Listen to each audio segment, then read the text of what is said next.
Boris Weisfeiler was a mathematician. He was born in the Soviet Union, emigrated, and eventually became an American citizen. He taught at Penn State. He was known in his field. He was also an avid outdoorsman who took solo trips to remote places. On January 4, 1985, Weisfeiler set out on a hiking trip near the Biobío River in southern Chile. He had a pack. He had proper gear. He knew what he was doing outdoors. He was never seen again. Chilean authorities conducted a search. The area was remote. The terrain was difficult.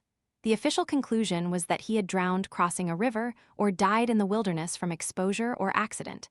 The case was closed. His sister, Olga Weisfeiler, did not accept this. She had spent years in the Soviet Union navigating bureaucratic obstruction, and she was not easily deterred. She began her own investigation. What she found, and what subsequent journalists and researchers corroborated, pointed away from the river. Colonia Dignidad was a German settlement in a remote area of southern Chile. It was founded in the 1960s by Paul Schäfer, a man who had fled Germany after being accused of child abuse.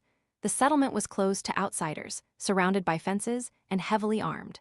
During Pinochet's dictatorship, the settlement served as a detention and torture site. People brought there by the secret police did not come back. Boris Weisfeiler disappeared within a manageable distance of Colonia Dignidad. In the late 1990s, declassified documents from the United States State Department surfaced. They included a cable from the American Embassy in Santiago. The cable described a report that an American citizen matching Weisfeiler's description had been detained by agents connected to Colonia Dignidad. The cable was written in 1987, 2 years after Weisfeiler disappeared. The U.S. government had known this and said nothing. Chile has reopened and reclosed the investigation several times. Former residents of Colonia Dignidad have given testimony over the years, some of it mentioning an American. Paul Schäfer died in prison in 2010, convicted of child abuse, saying nothing about Weisfeiler. Olga Weisfeiler has continued to pursue the case.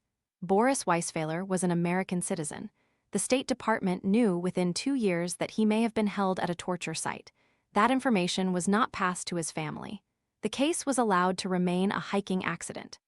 He was 44 years old. He was hiking in Chile. He walked near the wrong compound.